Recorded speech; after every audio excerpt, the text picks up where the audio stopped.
ముఖ్యమంత్రి మాట్లాడిండు. చెరువులను ఆక్రమిస్తే వదిలేద్దామా, ఢిల్లీ కాలుష్యాన్ని చూసైనా మనం గుణపాఠం నేర్చుకోవద్దా? రేవంత్ రెడ్డి ఎవరికి చెప్తున్నారు? చెరువులను ఆక్రమిస్తే వదిలేద్దామా అని ఎవరికి చెప్తున్నారు? మేము రోజు మిమ్మల్ని అడుగుతున్నాం. రేవంత్ రెడ్డి గారు చెరువులను ఆక్రమిస్తే వదిలేద్దామా, కేటీఆర్ని ఆ బ్యాచ్ బినామీలని ఆ దొంగలని వదిలేద్దామా, మీరు ఎందుకు వదిలేస్తున్నారు అని మేము ఎవ్రీడే మిమ్మల్ని అడుగుతున్నాం. మీరు మళ్ళీ మమ్మల్ని అడుగుతారేంది? మేము క్వశ్చన్ మిమ్మల్ని అడుగుతున్నాం, మీరు మమ్మల్ని అడుగుతారేంది? అగ్రికల్చర్ యూనివర్సిటీ మేము మొన్న అటు సైడ్ నుంచి పోతుంటే ఏంది ఇది వెంచర్ ఏంది అని చూస్తే ప్రెస్టేజ్ అనే కంపెనీ వాడు రియల్ ఎస్టేట్ సంస్థ అగ్రికల్చర్ యూనివర్సిటీకి సంబంధించిన 10 ఎకరాలు లేపేసిండు. 10 ఎకరాలు వెనకాల చెరువు స్థలం మొత్తం యూనివర్సిటీకి సంబంధించిన ల్యాండ్ని లేపేసిండు. మేము ఎన్ని వీడియోలు చేసినాం రేవంత్ రెడ్డి గారు? చెరువులను ఆక్రమిస్తే వదిలేద్దామా అంటే ఒక వాసవి ఏం చేసిండు? చివరికి మా మీదనే యుద్ధం చేస్తున్నాడు. మేము యుద్ధం చేస్తున్నాం, మేము ఎందుకు వదిలిపెడతాం?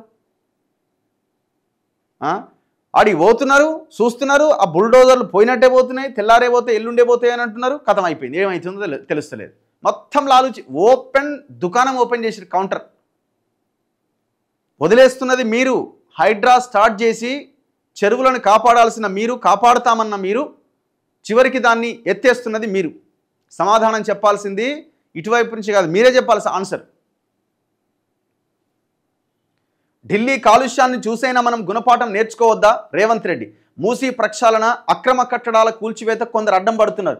ఎవరు అడ్డం పడతలేరు సార్, మీరే అడ్డం పడుతున్నారు, మీరే చేయట్లేదు. రంగనాథ్ని కూర్చోబెట్టి మరి ఫలానాది కబ్జా అయింది ఎందుకు కూలగొట్టట్లేదని అడగండి. నార్సింగ్ 2 అనే చెరువులో ఆ చెరువు మధ్యలో ఫినిక్స్ అనే కంపెనీ వాడు కేటీఆర్ బినామీ కంపెనీ 45 అంతస్తుల కమర్షియల్ బిల్డింగ్ కడుతున్నాడు. భట్టి విక్రమార్క ఇది కబ్జా 100% అని చెప్తాడు. మీ హెచ్ఎండిఏ కమిషనర్ సర్ఫరాజ్ అహ్మద్ ఏమో అసలు చెరువే లేదని చెప్పి రిపోర్ట్ ఇస్తాడు. ఎవరిది నమ్మాలా రేవంత్ రెడ్డి గారు? ఎవరిది నమ్మాలా? హైడ్రా కమిషనర్ రంగనాథ్కి మేము మెసేజ్ పెట్టింది ఎందుకు ఇది చెరువుని రిస్టోర్ చేయాలి కదా సార్, దీని గురించి ఎందుకు మాట్లాడతలేరంటే మీకు అది ఒకటే ఎందుకు గుర్తొస్తుందని అంటాడు. మరి అది ఒకటేనో రెండోదో, మరి అదెందుకు కనబడతలేదు మీకు? ఇంత దుర్మార్గంగా అండ్ దట్టు మీరు అదే చెరువు పైన పిసిసి అధ్యక్షుడిగా ఉన్నప్పుడు మీరు కేసు వేసి ఉన్నారు రేవంత్ రెడ్డి గారు. ఒక ఎగ్జాంపుల్ చెప్తున్నాం మేము అంతే.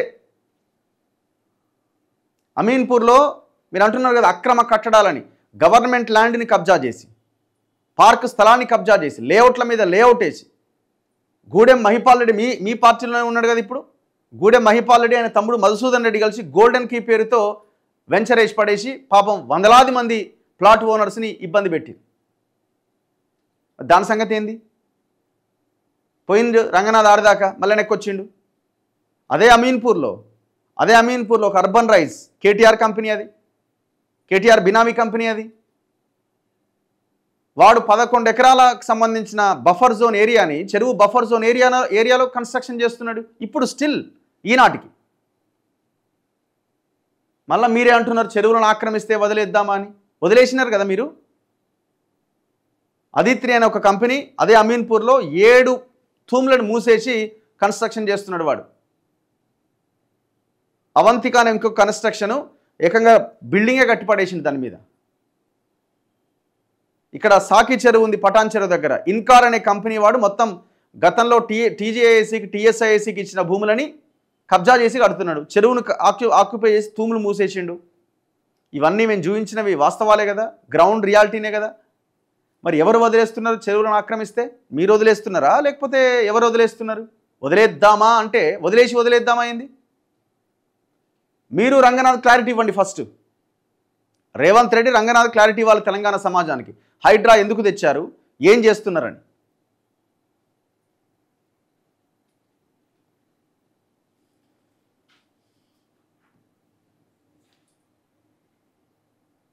ఢిల్లీలో కాలుష్యంతో స్కూళ్ళు, ఆఫీసులు, పార్లమెంటును మూసే పరిస్థితి వచ్చింది. మీరు చేస్తుంటే అడ్డుకున్నది ఎవడు? కేటీఆర్ అడ్డుకున్నాడు, వాళ్ళ బినామీ కంపెనీలు కాబట్టి అడ్డుకున్నాడు.